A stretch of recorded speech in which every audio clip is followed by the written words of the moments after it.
Hey guys, what's up? Happy Saturday morning.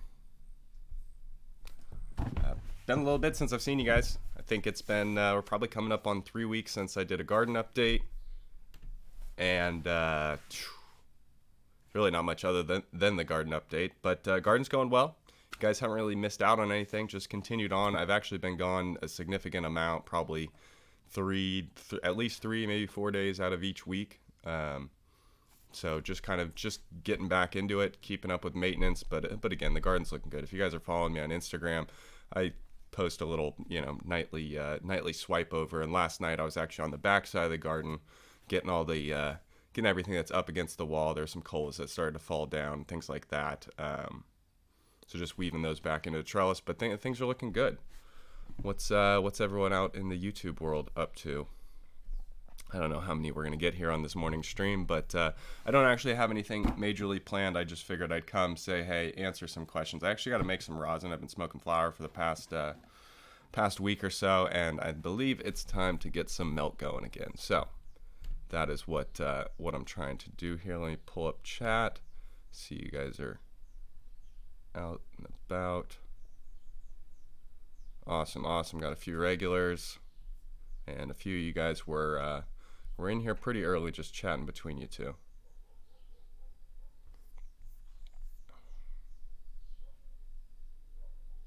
Revamping the garden? Yeah, not necessarily revamping it. It is what it is. The garden's going to stay. If anything, I was actually thinking about downsizing and doing some smaller test bays. But yeah, overall, the garden's getting ready to rotate in. We're at day 54 maybe now, 53, 54 on the current flowering run. So there's not much to go. Those are basically 8-week strains, although they'll probably go to day 63, 65, somewhere in there, especially the barbecue gorilla, but no big deal.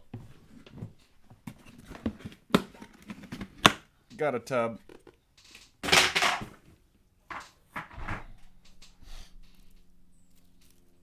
Tub full of big colas from last run. This is actually one of the phenos of what the hell is it called? Banana Split from Loki, and I wasn't too stoked on. They were good, they were whatever, but the structure I don't like the big foxtaily, big buddy kind of structure. And the only one that didn't really have that was that super lemony pheno, which is fantastic and makes some great rosin, but. Anyway, I kind of just let this stuff been sitting here for a little bit, and I broke it open the other night, and man, was I impressed, as it really just cured up nice, has a real good, like, grease shine to it. Almost reminds me of the grease monkey I did a few years ago, actually. Totally different structure, but just the way the trichomes and resins feel on the flowers, I apologize, I'm a little stuffy. Just gives me a little more depth in my voice, but yeah, a little stuffy, so apologies if I just sneeze all over the computer here.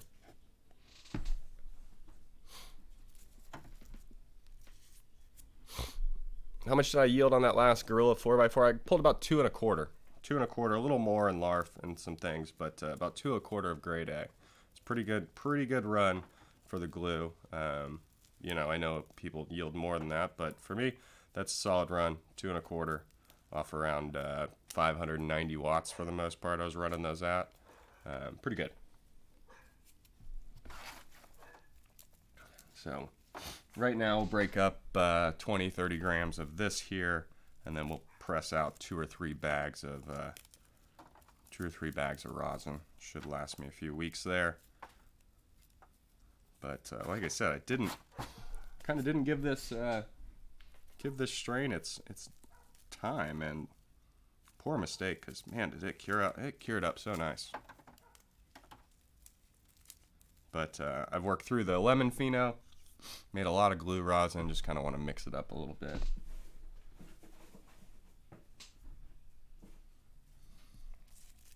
All nug meat too, very little trim. This is it. Nice. Yeah, autofocus is a bit wonky. It probably tries to hunt. I can see that. Usually I set it on manual, but it is what it is right now, guys. My apologies. We are using, it's because when I dip down, I dip out of the focus line mostly.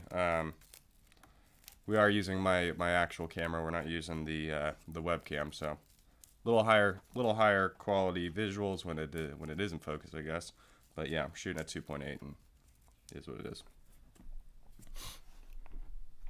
Lights in Canada, yeah, you guys know the answer to that. No lights in Canada, but don't worry, the U.S. doesn't have lights either, so no big deal. Yeah, Hankel, good comment on there. The other day I posted something online or on Instagram that basically just all it said was the 301B and the 301H are the exact same diodes, and that is exactly what what I'm saying there is exactly what I mean. The 301B and the Samsung 301B and the Samsung 301H are the exact same diodes. Not like, oh, they're kind of similar or whatever. They are literally every bit the same. They come out of the same machine. They go and they just say, oh, we want to sell these to horticulture. We'll bin these in, photons here. Oh, we want to sell these to general lighting. Those are going to come in lumens. That is it. The spec sheets, the fact that they have two different spec sheets, erroneous. Means nothing.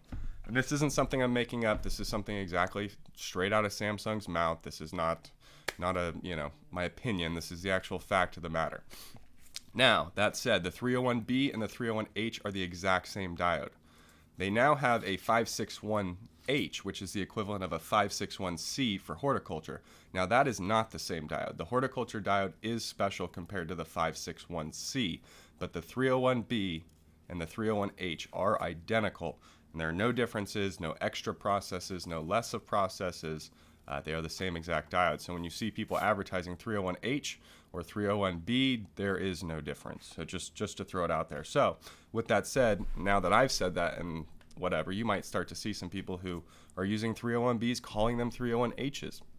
I mean, is that legit? Yeah, sort of. I wouldn't. If you're buying the H, I would call it the H. If you're buying the B, I would call it the B. But technically, yes, they are the same diode. So that's something a lot of people don't know, and I've had a few people comment on my Instagram since then of like, hey man, I thought this or I thought that, and thinking is one thing, but this is straight from the horse's mouth. They are the same diode. With that said, the photo boosts are still using the 301B. I would like to. You guys have seen me tease the Cree, and actually a lot of you guys on YouTube see me tease the Cree because you see me using the Cree light over on the 4KR side. But I don't know if we're going to go to the Cree. It's, like I said, it's right there with the 301B. Cree wants to support us with stock and a few things, but the 301 is just it's a slightly better diode. It's a flip chip. It's got great, heat distribution for how small of a 3030 it is, even versus almost a 2 times the size chip on the 5630. But again, Samsung just kind of has the edge, and that's where we're going. Still use the Cree Red, but like I said, I think we're going to be holding on to the 301B whites for a while. With that said, we might start to open up spectrum a little bit more, offer maybe some 3K base and 4K base, but at least for the next batch, it'll still just be 3K base, unless you guys can just comment down below here. Actually, this is a good opportunity. Let me know what you guys think, because I can tell you right now the 3K still is producing the most. There's no quality increases that I've noticed between the colas that I have leaking on the 4K and the 3K. Honestly, 3500 Kelvin would probably be a good base to go with. Either way, but just think, it's easier for us. We're already struggling with keeping up with stock and things. Adding more diode SKUs doesn't help us keep in stock. It makes it a little more difficult. But just let me know. Just want to hear your guys' opinion, what you think. On kind of those base Kelvin temps, because again, since we moved to the XPG3 red, it skewed us more red than before, and now we're trying to get back to the original photo boost goal, the ratios that we wanted in there, but also trying to think about you guys, what you might want outside of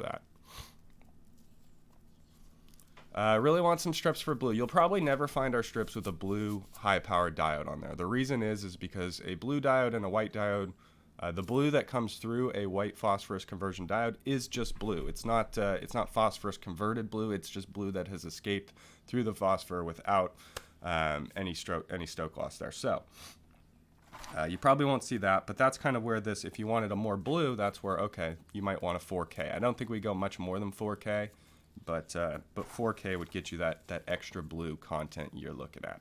basically the difference between a 3K base and a 4K base. You're talking around a jump from around 8 to 12% blue content in there. So, you know, you're basically adding 50% more blue over the 3K spectrum by going to 4K. It's a lot of blue, or it's a good amount of blue. I shouldn't say it's a lot of blue. 20% is a lot of blue. But 12% is a really, really good number, and we keep in that skewed. So,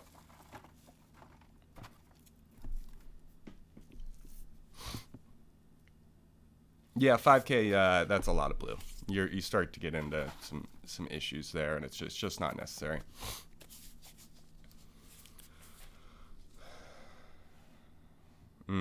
Okay, so grand scheme of things, I like where you're going. Some people are saying I'd like a 4. This is a good one. I want 4 and 3K with 5 4K to 3 1K, or vice versa. I don't exactly know what you're talking about there, but that's kind of the. It's nice. It's good, but that really gets into specifics where we'd be like, okay, that is what we're making, and that is what we're going with. Now we have to get the diode stock to keep up with that. So just think about it. It's a two double-edged sword for us. It's a one-edged sword for you because you just use it at the end. But we have to think about producing it, being economical, things like that. Also getting stock, keeping stock. It's hard enough to do on 1 Kelvin. Once we start mixing, and then let alone mixing on the board, it gets a little more complicated. But I feel you. I like where your head's at.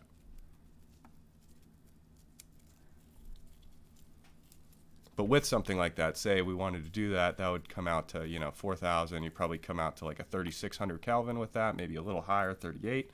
We can actually just buy a 3,800 Kelvin diode if we really wanted to. But again, slightly harder to keep up with stock with shit like that going.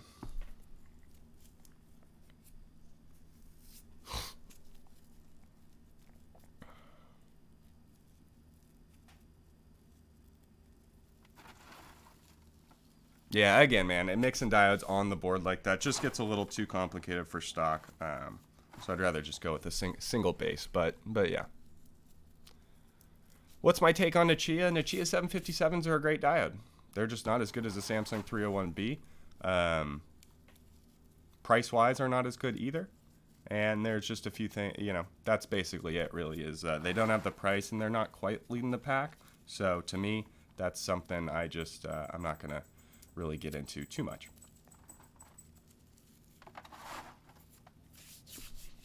A lot of people ask about the the sunlight diodes or the high CRI diodes. Long story short, high CRI just, you know, when we're trying to push the boundaries of efficacy and output per watt, which is the goal of a horticultural light, because how are we going to save energy if we don't have just far superior efficacy there? They just don't compete. And I could go back and, you know, we can go back to COB days if we want to talk high CRI options. They're actually getting closer these days, but that's kind of the reason we hold back. And the more and more specialty, you know, there's basic high CRI, but the more and more specialty like the sunlight or anything like that that really flattens out that spectrum, it does it through more of a filtering system than higher efficiency phosphors. So just as red has always been a higher loss in the phosphor game, when you start to use a different blue bump or anything along those lines, you just start messing with the efficacy, and it's hard to keep up. But that's LED technology, not so much growing technology.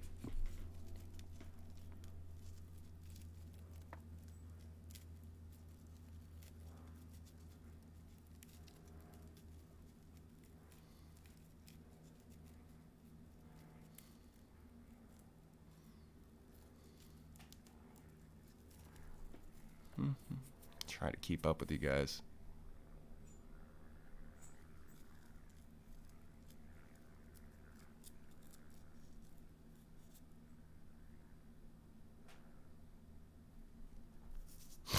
Have I seen a? Yes, this is a very common thing. The question is, have a version mean well drivers go past their rated wattage? Yeah, actually most mean wells go past their rated wattage. Like the 240 is good for like 270 watts. Whoa, that was poor autofocus. Are we in the autofocus? Where are we here? They go past their rated wattage. That's very common. The A tends to go a touch more just because you can push the voltage and current a little bit more. But yeah, that's not a big thing. So if you're getting more wattage than you paid for, just be thankful. Don't be worrisome. It's all good. You need 24 strips? Well, I don't have 24 strips, but I promise you guys they are coming. We'll figure that shit out. I swear, guys, when they're out of stock and people are like, hey, I only need 8, I only need 24, I only need this. Out of stock is out of stock, dude. If I had 8 to sell to someone else, I would sell 8 to someone. If I had 4 to sell to someone, I would sell the 4. I don't have it. I ended up coming up with like 16 or 20 Generation 1 strips. And by what I mean by Gen 1 is they just had the XPE high efficiency reds, not the new reds. That's the only difference. I found some the other day that I've been holding for some warranties just in case, and I sold those on Instagram. So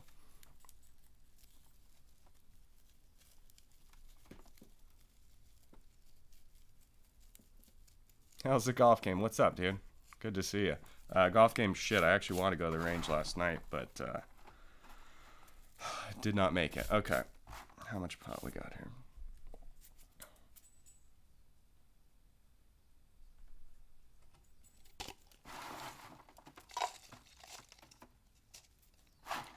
ETA for strips is looking at December at this point. The reason this time is because of the fucking Cree Reds. Cree has gone through a internal shuffle and a few things. Long story short, their red stock is nowhere what it used to be. I could get XPE Reds in like a day. All right, we're at 20. Beautiful. I get XPE high efficiency Reds in like a day, but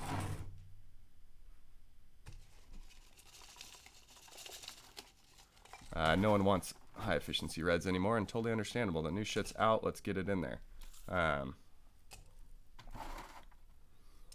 So that's the issue. We have like, I think we ordered like 25,000 Reds or something like that. Enough where we could do a couple batches on it. So we shouldn't be too far behind on the next one. But yeah, that's the delay. Although with that said, we've changed distributors for our Samsung.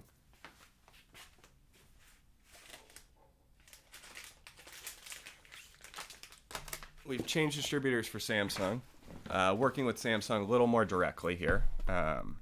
So some good things on that. So Samsung diode stock, not so much of an issue anymore. Now I have to get back on Cree to make sure they're keeping up with this XPG3 red, because that was their whole thing.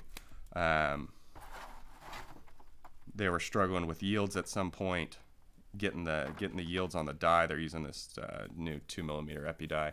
Anyway, that's the deal there.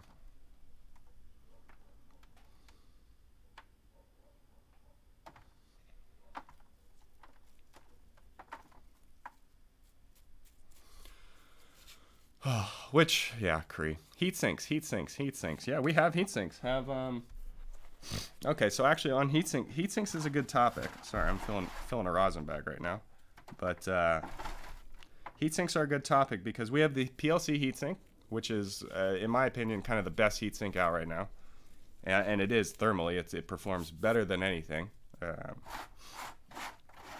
Better than anything in its decent cost class. We could obviously get a lot more aluminum and for weight and the cost. But anyway, in the kind of perfect fit situation, PLC heat sinks are great. And I think we have them priced pretty good. They're like $14 for the 46-inch and probably like $8 or something like that for the 23-inch. They got machined holes if you want to do screw mounting to it, or you could still just use the thermal tape, lay it down in there, works just fine. Have a little M3 T-slot to mount drivers like this ERP. This is called a PSB. It's a programmable 50-watt driver. You can mount multiple of those on top of there, or one on top of, say, a 23-inch heatsink, something like that. So that's doable. As well as the new kind of heatsink that is not bad, and I wouldn't call it, it's not necessarily a heatsink, but what can be used is, what this is a three-sided 80-20 T-slot extrusion. So you got 1, 2, 3 T-slots. You can see 1, 2, 3 T-slots. And then, so T-slots, one side is totally flat. It's 1 inch. This is 10 series, so it's 1 inch wide, which is the exact width of the PLC strips. And you can use this heatsink to attach with just corner brackets like that. You got that corner bracket up top here. That just attaches to the 3-sided one. You can build up a frame like that. They're a little heavier, a little beefier, but price is pretty good on them. You can get them from T-Nuts and a few other places right now for pretty cheap. You obviously got to pay for shipping, but you got to do that with whatever you do. So just know shipping heat sinks is kind of expensive and kind of a pain, but those are a pretty good option. Starting to use them. They test really well. Again, they're just heavier, so they're a lot of aluminum. It's a lot of thermal mass, not so much surface area cooling compared to like how the 1-inch profile or the PLC heatsink is, but it's a pretty good option.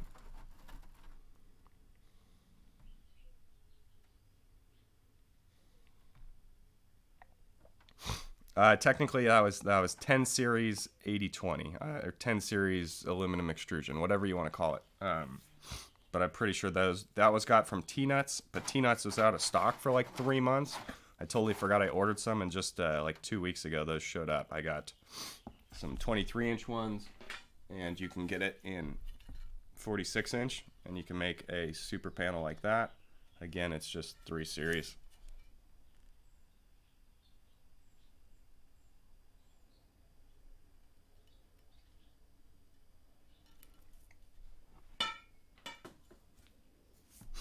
So not bad. Something new to play with. Definitely makes those are the easiest to build with. The PLCs are just the sleekest looking, and I think they run definitely the coolest per weight. So those would be the two that I would go with if you're looking for heat sinks. And again, the PLC heat sinks or these 8020 extrusions, they'll work for Samsung white strips. Doesn't have to be a PLC strip. Granted, the PLCs are drilled and tapped for the PLC strips, but yeah, that's what you're working with there. Okay, one bag, beautiful. Bag number 2.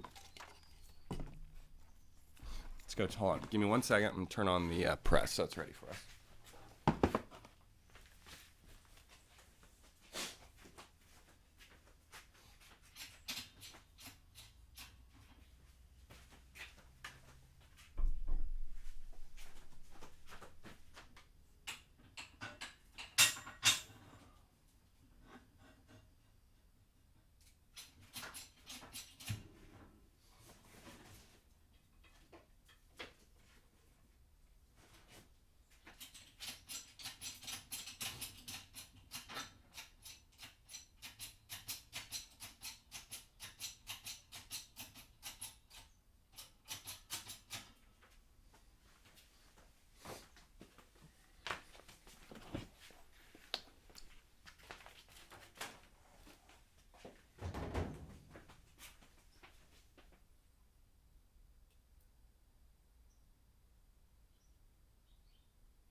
What is the distance between strips? What do you... sorry, we're going to have to get out of that. That's just not working.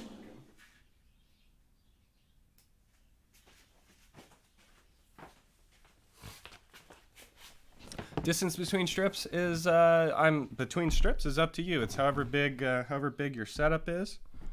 And how concentrated you want the light. Obviously, you want it to be spread as evenly as possible. Usually. Not always, but usually as evenly as possible, and is going to be based on how many strips, how many bars you got. So like on the 40, on like a unit that's 40 inches by, 40 by 46, there's something like 5.5, 6 inches between. I think it's 5.5 between each strip. But on a unit that's only 4 strips, and for veg or something, you might have 10 inches of foot in between strips.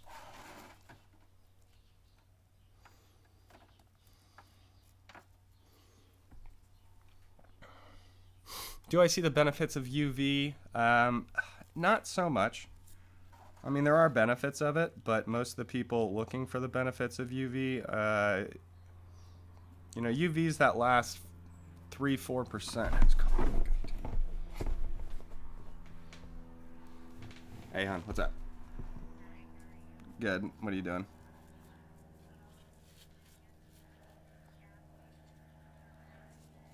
What? Are you okay? You're okay though? You sound like like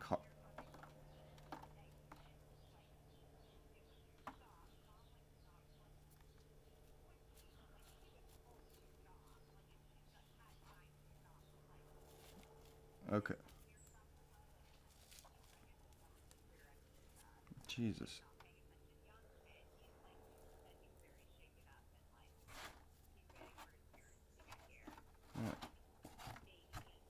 Oh my god. Okay, fuck.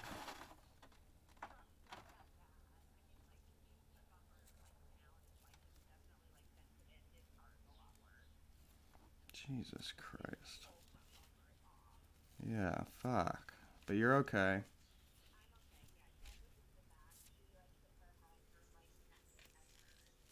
Ay, ay, ay. Fuck. You need anything from me then, or are you guys just... Okay, I'm sorry to hear that, honey. Fuck. Holy shit, okay. Baby's okay, all that. Yeah, obviously.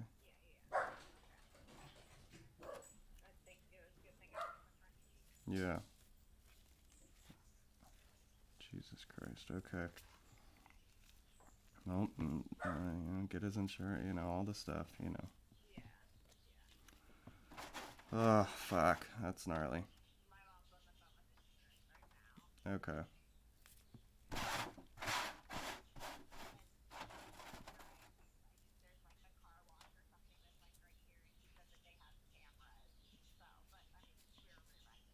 Yeah, there's no question of fault there, yeah. Okay. Well, let me know.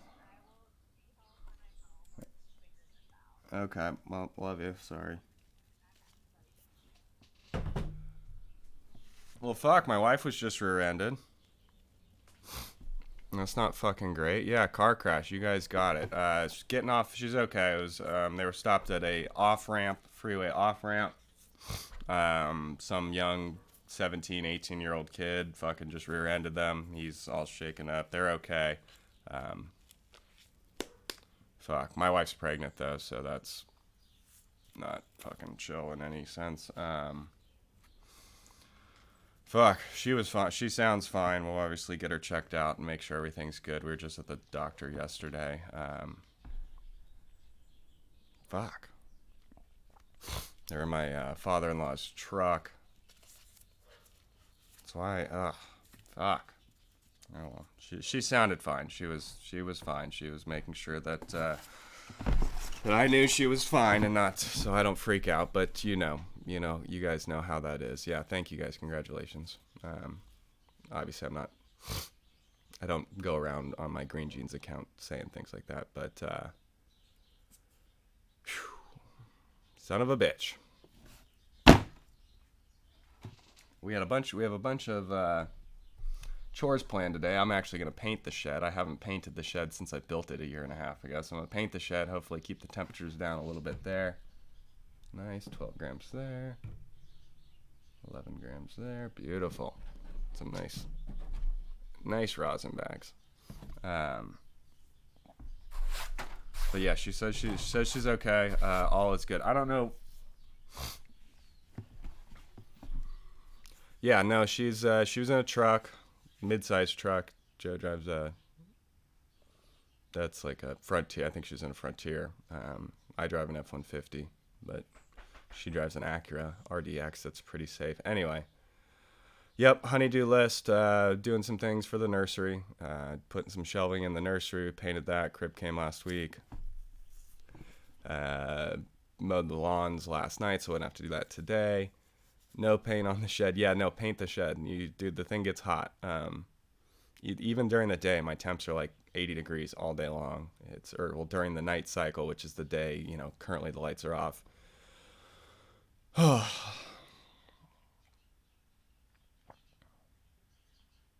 When the wedding? 3 years ago. Been together for 13 years and been married for 3.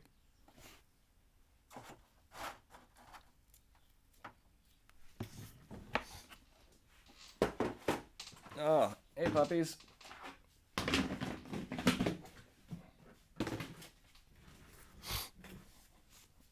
Sorry, again, stuffy guys, apologies.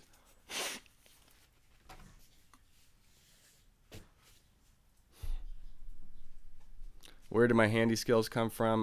My dad was an engineer and contractor, and then my stepdad was a general contractor as well.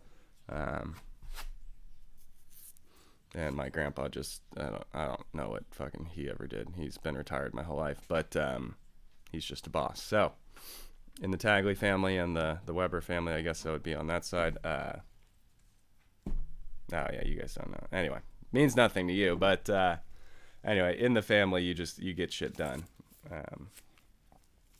Just how it works. Yeah, no sense in paying ridiculous amounts. Can you squish on cam? Fuck yeah, I can squish on cam. YouTube will probably like age restrict this video and whatever, but I don't, as you guys notice, I don't have my YouTube monetized in any way anymore. The original channel we didn't monetize till after 10,000 followers. It got up to about 45 and we were doing well. But nowadays I figure if I don't monetize, that's less rules that I have to, abide by in their book. So, no, we can definitely squish on cam, and they take it down, they take it down. I don't think this is a world-class stream in any way. We're just hanging out. So, no biggie there.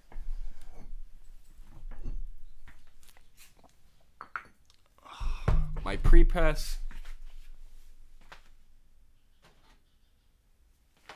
You guys know I've been using the pre-press by, oh, here's a bigger one here. Got a couple pre-presses from T-Haas Mary Jane, some 3D printed ones, but the one that I have for the 2x4 bag has finally, after about 1.5 years of use, has just, it dented the top and isn't worth it. So now I'm back to just stepping between 2 plates and pre-pressing that. What's my thoughts on Super Thrive? I don't know. I've honestly never really used it. Used it a long time ago, back in like 2010, but I don't think it's too necessary.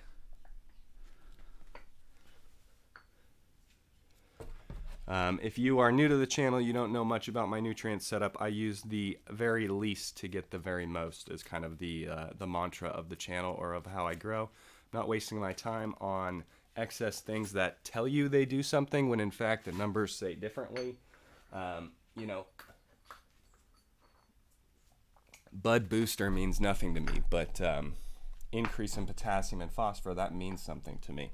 So you could call something one thing and it's not exactly that. I know Super Thrive isn't a bud booster in any way, but just kind of to say that. As far as rooting, or kind of a less shock thing, you guys know I use Trivus Original pretty religiously, more or less nowadays. It's kind of the only microbe I use.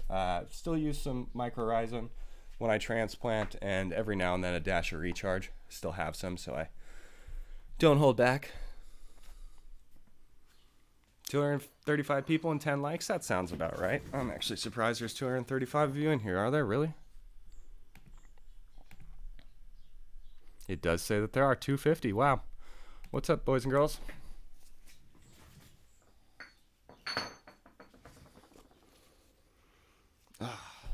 So,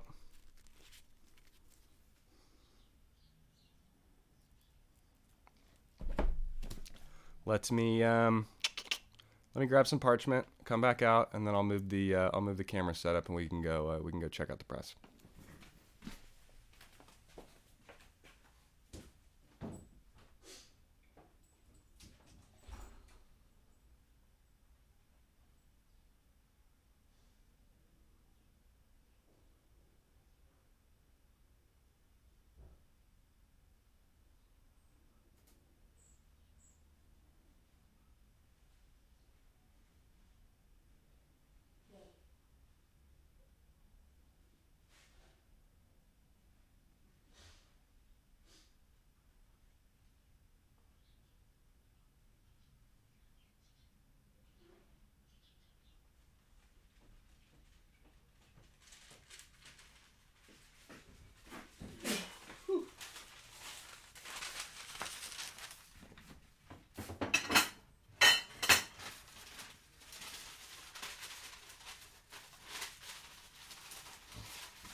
I use Tribus Original.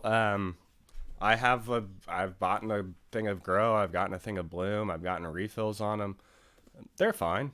I prefer the original for whatever reason. When I feed the original, I get the most explosive root action. Um, Now I don't know if that's because when I'm starting to use Bloom or something, I'm not. That's not really a time where we'd expect like freakish root growth like we do in some of the transitions. That said, with the Grow, it's good. It's fine. You can use the original for both Grow and Bloom. Veg and Bloom. Granted, you could use the Bloom for veg and the veg for Bloom. It's not going to make or break you. But that said, I just prefer the original. It's a little easier, and that's where I've gotten the most success for me.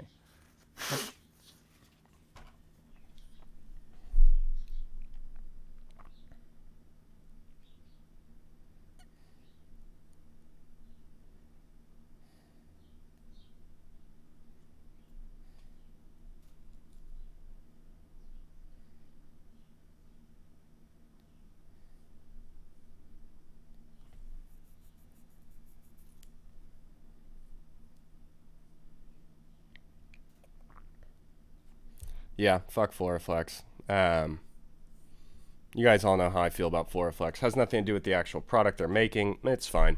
It has to do with how they're trying to market and sell it and compete against others in the market. Not cool, not honest, not legitimate in my mind. So, fuck Floraflex. I will say that publicly as many times as I need to. I don't support them in any way. I will never. They should have just stuck to overpriced plastic molds for watering systems. That's fine. They then ripped off Octobubbler and are trying to, someone said like, how do you not have a Floraflex Octobubbler? Well, Octobubbler is a product of Jane Irrigation, and Floraflex copied it. So again, fuck Floraflex. With that said, I'm going to be using a new product coming up here called Drip Right is their website. Let me fucking figure out what their actual thing is. I should probably know this before I go and use it, but regardless, it's just another water distribution system that I've been looking at for a while. What is their fucking official name here?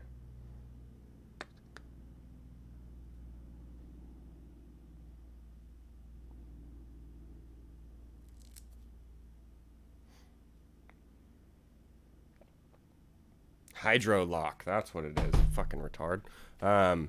Hydrolock. It's completely different, but to add to on top, nothing's going to change in my setup as far as pump to hose to pipe to Home Depot Octobubbler up and out. That's all going to be the same, but the distribution at the plant level, how many of you guys would be using a Floraflex distributor over there that would spread the water throughout the pot? With this one, Hydrolock it's essentially a cone that goes over there, so we're going to have less evaporation, but they have 2 tornado sprayers in there to even out distribution over that. Blummets, no, we're not going to be using Blummets or Blue Mats, whatever they are. Just not perfect for my setup, although I do use those in my outdoor garden for my peppers and things like that. I do use my Blummets still.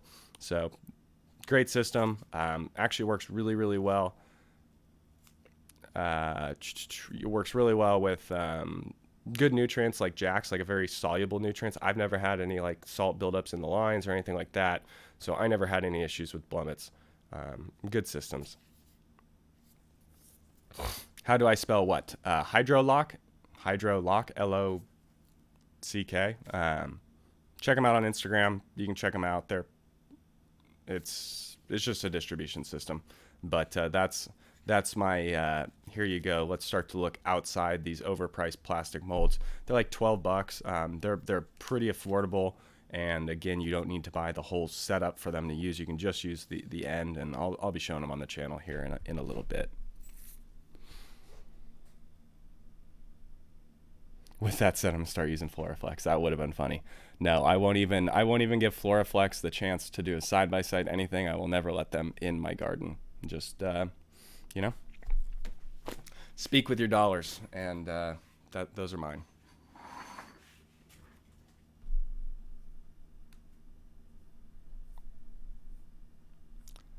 But again, saying nothing bad about the products. The people who are using the nutrients are getting good results. The nutrients are nutrients because whether it's Floraflex, Jack's, other ones, If we're talking about normal, it's not hard to get good quality, base elements to mix with. It's not hard for a company to get that. So for them to say, oh, we have the greatest ever, there's about 20 companies that have equal quality. Just a matter of does it hit your MPK and micro ratios, and after that your price. And just to throw it out there, even Floraflex is giving 40% discounts to people who advertise for them. I'm not going to name any names of people, but there's some people that you guys I'm sure follow that are advertising this, and they're getting free nutrients, and they're getting giving 40% discounts. And even with that 40% discount, it is still 5 times the cost of Jack's. So with that said, as much as I hate and have a personal vendetta about Floraflex and other companies going hard on these, overselling these dry salts, there is a reason. You don't want to. There's people are complaining that Jack's are too expensive sometimes compared to like a Mega Crop or something, whatever. If that's the game, how do you expect to charge people 5 times the cost? You might as well just be an advanced nutrients. But anyway, I don't want this whole stream to get into my vendetta. Yeah, Mega Crop's a good way. Mega Crop's a good one. People ask, like, how do they mix it all together? Because honestly, there's not that much calcium nitrate in there, and they don't have very much magnesium, which means magnesium sulfate to react with. They put it all in one thing. They give it to you. You give it to your plants. It's fantastic. Notice I feed 3-2-1 ratio all the time. If you put that all into one fucking barrel and mixed it up and had equal grain size, it would mix well. It shouldn't react. It would be fine. The issue only comes is once you want to start varying those ratios, or say you need more potassium. Magnesium's an easy one. You can give that separately. But say you want to drop nitrogen. Say you want to increase nitrogen. That with a 1 part just can't exactly be done. So 2 and 3 parts, that's where they really shine. But yes, Veg Bloom is a good one. Mega Crop. These are ones that if you're happy with that ratio and you know it works for you, run them. Simple, easy, bam, bam. It's going to be much better for you guys if you're coming from a bottled world to that. Like I said, it's different if you want to really get down to the calculations and formulate and do things like that. But I understand that's not for everyone, nor should everyone be doing that. Not everyone should be tweaking, all of a sudden being like, all right, let's raise our potassium levels 20% from weeks 4 to 7. Like that's, not everyone thinks that way or should be thinking that way, and a 1 time or a 1 part is just fine.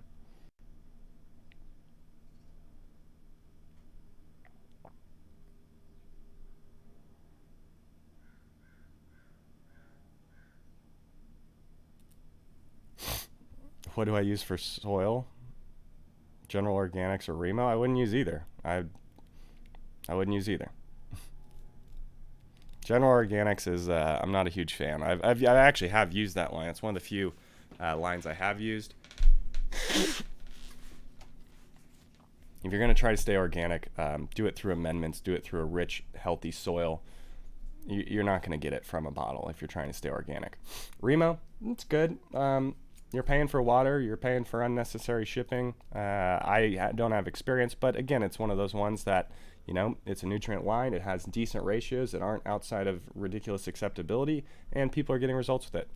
Simple as that. So if you want to use that, that's fine, but you can, if you're going synthetic or any kind of other mineral-derived feeding, obviously I suggest Jack's. Check out Veg Bloom. Go for a Mega Crop. Whatever you want to do. There's options in that realm. GH, you could do, if I was going to use a GH product, the GH, Lucas formula with Micro and Bloom, how can you go wrong? That's basically my GG Boost formula is a replica of Lucas, which is the GH formula, 8 to 16 to 8 or 8 to 16, whatever it is. Yeah. Dynagrow. If I was going to go with a bottle, I'd probably look into like Grow More. There's a lot of options in the nutrient world. What it comes down to, what it comes down to is what ratios do you want to hit, and what's the cost to do it. That's really the end game. Because if they're in a bottle, they should be highly soluble and they're good there. And if they're in a dry form, like I said, it's not hard for these companies to get a good purity quality of these base elements. And if they mill them into similar grain sizes, they should have no problems with mixing.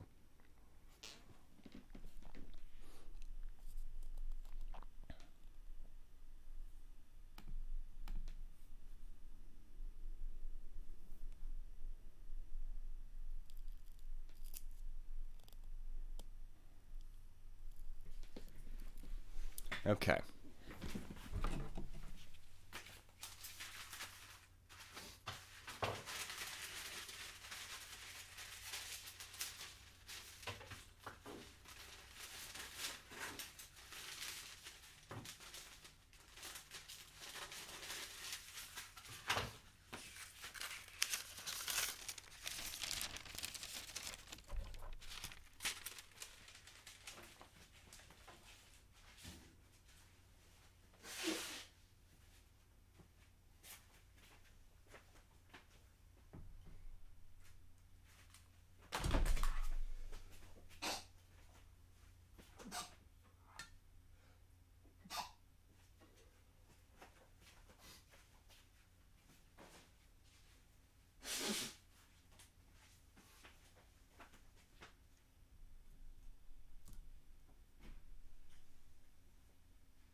Oh boy.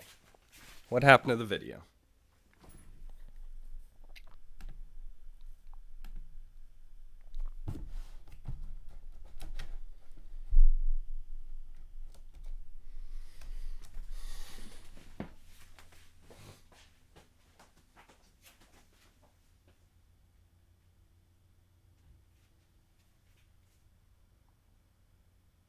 Okay, this might work. Hold on. Trying to get you guys' video back. Went to move it. Cable shuffled. Not happy with it.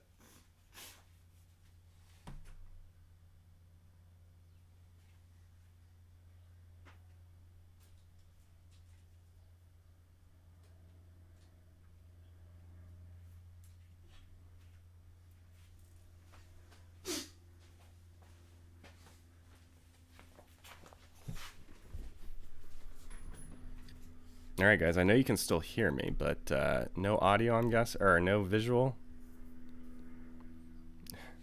Green Screen's Garden. Yeah, that's I am not quite sure.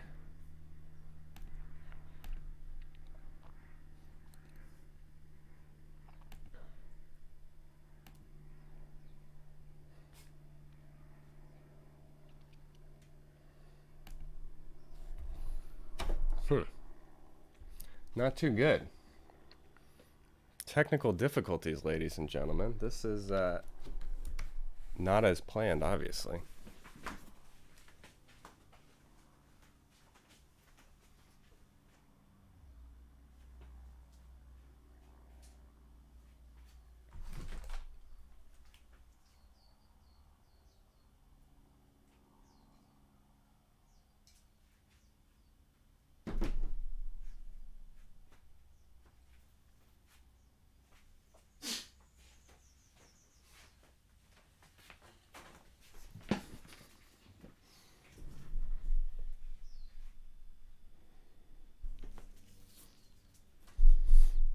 All right, we back? Not 100%.